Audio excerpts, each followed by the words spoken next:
Mga barangay sa probinsya sang Iloilo ginahitso na ang lista sa mga residente nga makabaton sa financial assistance gikan sa DSWD. Hining gintutukan ni Daryl Marie Sarmiento live. Daryl?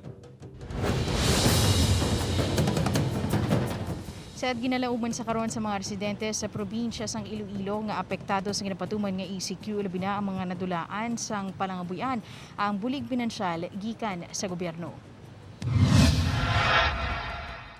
Nag-uumpisa na sa paglista ang mga LGU sa pagpanguna sang barangay sa mga makabaton sang 1,000 ka pesos ng financial assistance gikan sa DSWD. Diri sa barangay Palagon, Pavia, sunod sa barangay, ginatanaw nga kapin 1,000 ang mga benepisyaryo sang bulig pinansyal.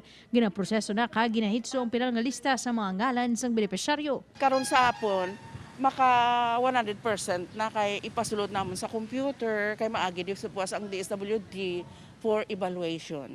Isa lang si Nanay Amelita nga nagabaligya sang ulutanon sa merkado sa mga nagalaom nga makabaton sang ayuda. Kung sa financial lang, kinanglan gid namon ng ayuda. Amo man si Manang Melody nga benepisyaryo man sang SAP.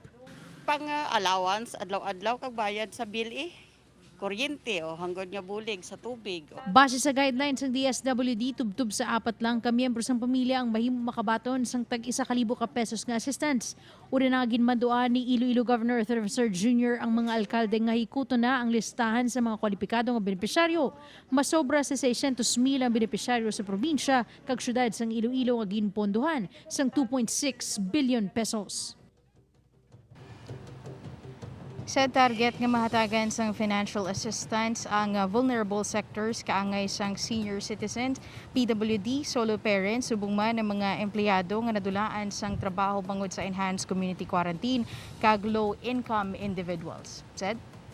Daryl, may target date kung saan gusto nga itagtag na nitanan nga mga financial assistance sa mga benepisyaryo? Said sa aton kagina nga pagpakigangot man sa isa sa mga barangay officials dito sa barangay sa Banwa sang Pavia, ila subong tani nga ginatingwaan nga by Friday or by next week base nga makahatag na sila sang ayuda sa ila sini nga mga ginlista nga target beneficiary. Said? Madamang salamat, Daryl Marie Sarmiento.